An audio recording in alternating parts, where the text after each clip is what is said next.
So guys, for the first step, once you're on VLC Media Player, you want to click on Media in the top left, and now you want to click on Convert-Save. And now once you're on this, make sure that you're on the File tab. Now you want to click on Add.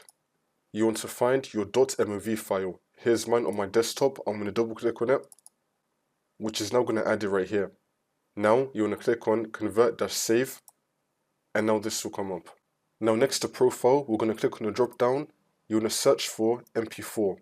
So it's going to be saying MPEG4. This is MP4, and it's going to be 720p and 1080p. I'm going to be converting it to 1080p MP4, so I'm going to select this one.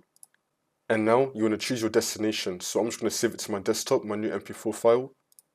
So I'm going to select desktop. You can save it to wherever you want.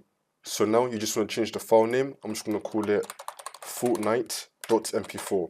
So you can call it any name you want, but make sure that at the end you have .mp4 and then click on save. And then click on start. It's now going to start converting it. You want to wait for this blue bar to finish. And then once that's been done, we can then go to our desktop, wherever you saved it to, and we should have the MP4 file right here. That's how you do it.